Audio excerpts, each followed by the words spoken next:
నమస్కారం madam. Welcome madam. నమస్తే madam. నమస్కారం అండి.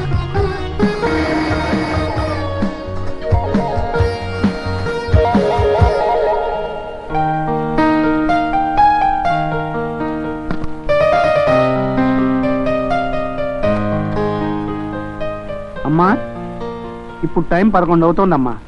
పాత కలెక్టర్ గారు అయితే ఈ టైంకి పళ్ళరసం తీసుకునేవారు. మరి మీరేం తీసుకుంటారమ్మా? ఏమక్కర్లేదు కానీ కిరీశం గారిని లోపలికి రమ్మను. క్షమించండి అమ్మా, ఆ పేరు గల వాళ్ళు ఎవరూ లేరమ్మా మన స్టాఫ్లో. స్టాఫ్ కాదు, బయట ఉన్నారే కానిస్టేబుల్, ఆయన. అలాగేనమ్మా.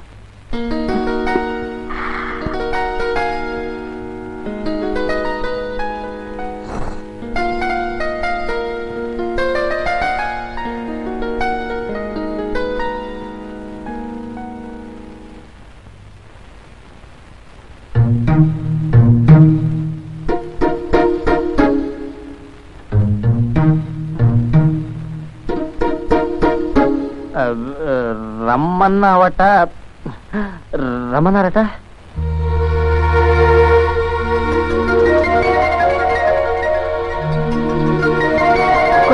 కొత్త కలెక్టర్ అంటే ఎవరు అనుకున్నాను, కానీ నువ్వని తెలుసుంటే ఊరంతా తెలిసేటట్టు బ్రహ్మాండంగా ఊరేగింపు పెట్టించేవాడిని.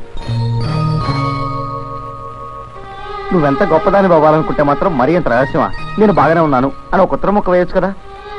నువ్వు ఎక్కడున్నావో ఎలా ఉన్నావో తెలియక నేను ఎంత కంగారు పడ్డానో తెలుసా? సీత,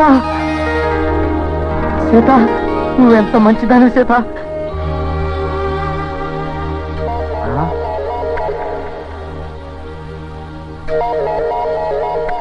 ఆఫీసులో పర్సనల్ విషయాలు మాట్లాడకూడదు.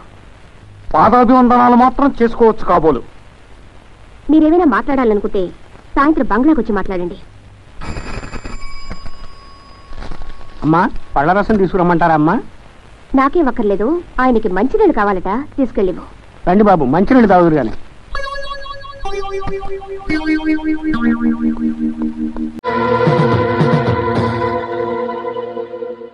ఎవరమ్మా మీరు?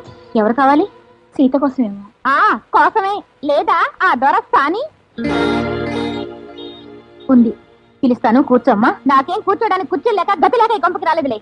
ముందు ఆ మహాతల్లిని పిలు.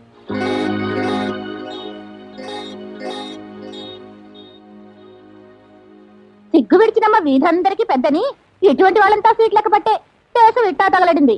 కుక్కను సింహాసనం మీద కూర్చోబెడితే మాత్రం దాని బుద్ధి ఎక్కడికి పోతుంది? ఎందుకంటే అంత పెద్ద మాటలు.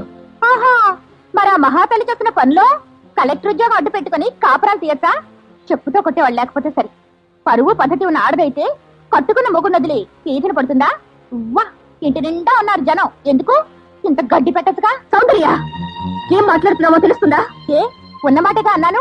ఉన్నమాట అంటే ఉలికెక్కువని నా మొగుడిని వల్ల వేసుకుంది చాలక ఇంకా సిగ్గు లేకుండా అరుస్తావెందుకు? మాట్లాడవే. నీకు మగాడే కావాల్సి వస్తే నా మొగుడే దొరికాడా? ఊళ్ళో ఎంతమంది లేరు? నీ మొగుడు పోలీస్ అయితే నా మొగుడు పోలీసే, నీ మొగుడు కట్టేది కాశీ అయితే నా మొగుడు కట్టేది కాశీ అన్నావుగా. మరి ఆ మొగుడు పనికి రాలేదా? ఇప్పుడు నా మొగుడు మీద కనబడ్డావు. కొత్త ఉద్యోగం వచ్చేప్పటికి కొత్త మొగుడు కావాల్సి వచ్చాడా? ఉద్యోగం వంక పెట్టుకుని నా మొగుడిని వల్ల వేసుకుంది నిజం కదా? పుట్టినరోజని పెరిగిన రోజని గుళ్ళకి గోపురాలకి నా మొగుడిని వెంటేస్తూ తిరగడం నిజం కదా? చీటికి మాటికి వేళ పడా లేకుండా నా ఇంటికి ఫోన్ చేసి నా మొగుడిని పిలిపించుకోవడం అబద్ధమా? ఆహా, ఏం అడిగారండి మీరు? కానీ అపోజిషన్ లో కూర్చుంటే తెల్లారేటప్పటికల్లా ఏ గవర్నమెంట్ అయినా ఢమాల్ జెండా తీసిపారేసిందే. అసలు ప్రపంచ చెత్త ప్రశ్నల పోటీని ఏదైనా పెడితే మీకేనండి ఫస్ట్ ప్రైజ్. గిరీశం, మర్యాద. Give respect and take respect. Girisham గారు అని పిలవాలి. ఒకవేళ గిరీశం గారు అని తెలుగులో పిలవడానికి ఇబ్బందిగా ఉందనుకోండి, సింపుల్ గా ఇంగ్లీష్ లో మిస్టర్ గిరీశం అని పిలవచ్చు. ఏమన్నారు మిస్టర్ సౌందర్య గారు? మా ఆవిడ మీ ఆయన కలిసి గొళ్ళకి గోపురాలకి తిరిగారా? అంతేగాని లాడ్జింగ్లకి హోటల్ రూములకి కాదుగా. మా ఆవిడ మీ ఆయన్ని వేళాపాడా లేకుండా ఫోన్ చేసి పిలిపించుకుంది. అదేగా మీ పాయింట్. ఎక్కడికి పిలిపించుకుంది? ఆఫీస్కే గాని ఇంటి దాకా పిలిపించుకుని బాత్రూమ్ దాకా రానివ్వలేదుగా. మీ ఆయన ఇంట్లో లేనప్పుడు కూడా నేను బెడ్రూమ్ నుంచి బాత్రూమ్ దాకా ఎక్కడైనా తిరిగాను. ఇదంతా చూసిన వాళ్ళు ఏమనుకోవాలి? ఎస్పీ గారేమనాలి? అయినా ఎవ్వరూ ఏది అనలేదు. ఎందుకంటేనండి, అందరూ మీ అంత నీచంగా ఆలోచించరు కనుక. చాలేవయ్యా, పెళ్ళాన్ని కాపురాన్ని పిలుచుకోలేక చవట దద్దమలా కూర్చుంది చాలక నాకు నీతో చెప్పొచ్చావా? అనవసరంగా నోరు పారేసుకోకండి మిస్టర్ సౌందర్యాదేవి. ఒరే వంశోద్ధారక, నువ్వు ఆగరా, నేను చెప్తాను. చూడమ్మా, ఇప్పుడు నువ్వు వాడేవే చవట దద్దమ్మా అని, ఆ మాట నీకు అర్థం తెలుసా అమ్మా? ఇప్పుడు చాలా తక్కువ మందికి ఆ మాట వాడాలమ్మా. పెళ్ళాన్ని నోటికి భయపడి ఎదురు చెప్పలేని వాళ్ళకి, కట్టుకున్న ఆడది ఇల్లు పట్టునట్టు తిరుగుతున్నా సరే పళ్ళెత్తు మాట అనలేని వాళ్ళకి, బరి తెగించిన ఆడదానికి పళ్ళు రాలకొట్టి చేతిలో పెట్టలేని వాళ్ళకి, ఇంతెందుకమ్మా టూకీగా చెప్పాలంటే గజ్జల గుర్రంలా పరాయి వాళ్ళ ఇళ్ళకొచ్చి కాలు దువ్వడానికి ఆలోచించిన నీ మొగుళ్ళు లాంటి వాళ్ళు ఉన్నారే, వాళ్ళని సవట దద్దమ్మ అనొచ్చమ్మా. ఇదిగో ముసలాయనా. అమ్మ కుర్ర కుంక, ఎంత మాట అన్నావు? అవును, నేను ముసలాయన్నే. కానీ నా కూతురు వయసులో ఉన్న నువ్వు నోటికొచ్చేట్టుగా ఆవాకులు చవాకులు పేలుతూ ఉంటే చంప పగలగొట్టాలనిపిస్తోంది. కాకపోతే కొంచెం ఆలోచిస్తున్నాను. అది నీ వల్ల కాదు, నన్ను కన్న తండ్రి కట్టుకున్న మొగుడే ఆ పని చేయలేకపోయారు. అందుకే ఓట్ల గిత్తల రంకెలేస్తున్నావు. చూడు, నీ పిచ్చి చేస్తల్ని వెర్రి వాగుని చూస్తూ సహించి సంకనేసుకోవడం మీ వాళ్ళు చేయొచ్చేమో, కానీ ఇంకొక క్షణంలో నువ్వు బయటకు నడవకపోతే నిన్ను మెడబట్టుకు బయటకు గెంటాల్సి వస్తుంది. వెళ్ళు, బయటకు వెళ్ళి. ఇదిగో నన్నేమనుకుంటున్నావో? నువ్వు బయట కాలు పెట్టి మాట్లాడవే. వీధి కుక్కల్లాగా మురిగే నీలాంటి బజారు మనుషులతో మాట్లాడాల్సిన గతి నాకు లేదు. వెళ్ళి దిక్కుంటాడు చెప్పుకో. చూస్తాను, నీ అంత చూస్తాను. వెళ్ళవే పిల్లకాకి. అమ్మా సీత, దాని గురించి నువ్వేం పట్టించుకోకమ్మా.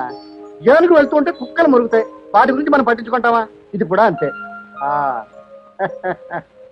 ఎరా కుమారరత్నం, అవసరానికి ఆదుకున్న మనీ ఆర్డర్ లాగా కరెక్ట్ గా టైంకి ఎంత బాగా దిగబడ్డావురా. నీ లెవెల్ ఎంత పెరిగిపోయిందిరా. ఏవి లెవెలు, ఏవి కథ. ఏ ఎస్పీ పెళ్ళం మూలాన్ని పెళ్ళాన్ని ఇంట్లోంచి వెళ్ళగొట్టావో ఆ శిఖండికే ఎదురు తిరిగి నువ్వు సమాధానం చెప్పావు చూడు. అప్పుడే నువ్వు నా దృష్టిలో ప్రత్యేక తపాలా బిల్ల విడుదల చేయాల్సినంత ఎత్తుగా ఎదిగిపోయావురా. రేయ్, ఏ నుంచి అది నీ పెళ్ళాం, నువ్వు భర్తవి. మీ సంసారం మధ్యకి నేను రానంతే. నాన్న, నిజంగానా? నీ తోడురా. సీత, ఆగు.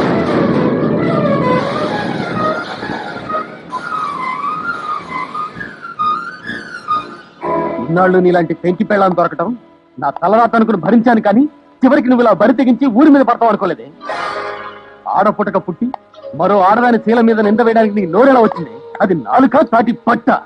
నువ్వు ఆడదానివి కాదే, రాక్షసివి, బ్రహ్మరాక్షసివి. నీలాంటి శూర్పణకతో కాపురం చేయడం కంటే ఉరేసుకుని చావడం నయమే. చెప్తా, నీ పని ఇలా కదే. నిన్ను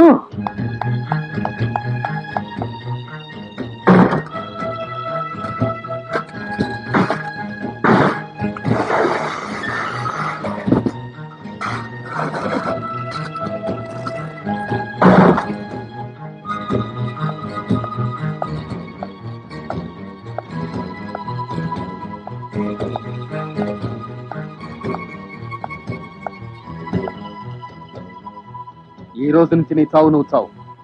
ఇక నీకు నాకు ఏ సంబంధం లేదు.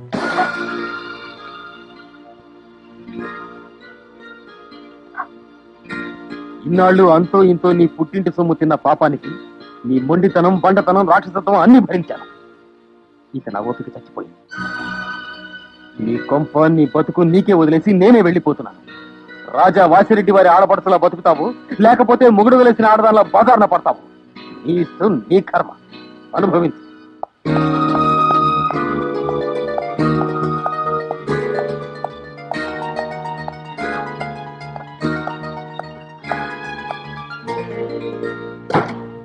ఏమండి, తప్పులన్నీ మీ దగ్గర పెట్టుకుని నన్నంటారేటండి?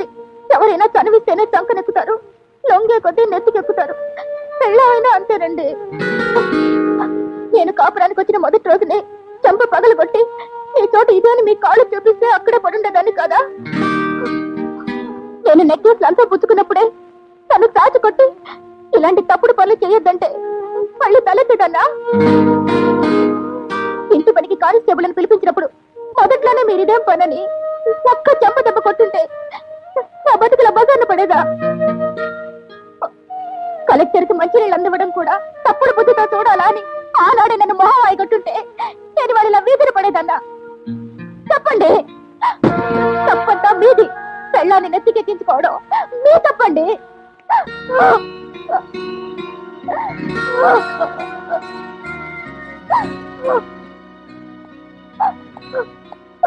సౌందర్య,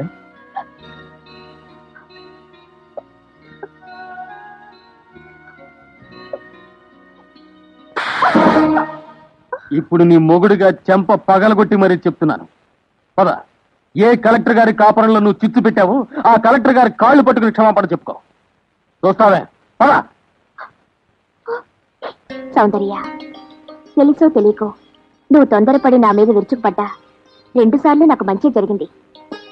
ఆనాడు నువ్వు చేసిన అవమానమే నాలో కలెక్టర్ని కావాలన్న పట్టుదలకు పునాదయ్యింది. మళ్ళీ ఈ రోజు నీ ఆవేశమే మా భార్యాభర్తలను తిరిగి కలిసే అవకాశం కల్పించింది. అబ్బా, మీరు అలా అనకండి మేడం. ఆవిడ గారి పిచ్చి కోపం మూలంగా నిజంగానే చాలా ఉపయోగం ఉందనుకుని ఇంకా రెచ్చిపోతుంది. మీరు మరేనండి, ఇంత జరిగా కూడా ఇంకా బుద్ధి తెచ్చుకోకుండా ఉండడానికి నేనేమన్నా పిచ్చిదాన్నా? రాజా వాసిరెడ్డి తప్పు సౌందర్య, అలా అనకూడదు. పెళ్ళై ఇంటి పేరు మారిన ఆడదానికి పుట్టింటి పేరైతే అధికారం లేదు. మంచైనా చెడైనా కష్టమైనా సుఖమైనా కట్టుకున్న వాడితో కలిసి పంచుకోవాల్సిందే గాని కన్నవారికి ఆశపడితే భర్తను అవమానించినట్టే. అందాక ఎందుకు? అధికారానికి కలెక్టర్నైనా ఆడదానిగా నేను పోలీసుడు పెళ్ళాన్ని. ఉద్యోగంలో ఆయన నాకు సెల్యూట్ చేస్తారు, ఇంట్లో నేను ఆయన కాళ్ళు పడతాను. ఆహా, బంగారం లాంటి మాట చెప్పావమ్మా. 12 కాపురానికి 12 సూత్రాలు ఉంటాయని నాకు తెలుసు, కానీ ఇది 13 సూత్రం బాగుందమ్మా. సేద్ దగ్గర ఇలాంటి సూత్రాలు చాలా ఉన్నాయి నాన్న, నాకు ఇదివరకే చాలా చెప్పింది. ఆహా, అన్ని విన్నాకనే ఏమిట్రా ఇలా అట్టగాడిదిలా అబ్బా, అయింది ఏదో అయిపోయింది, ఇంకా ఎందుకండి వాడిని ఇలా ఆడిపోసుకుంటారు?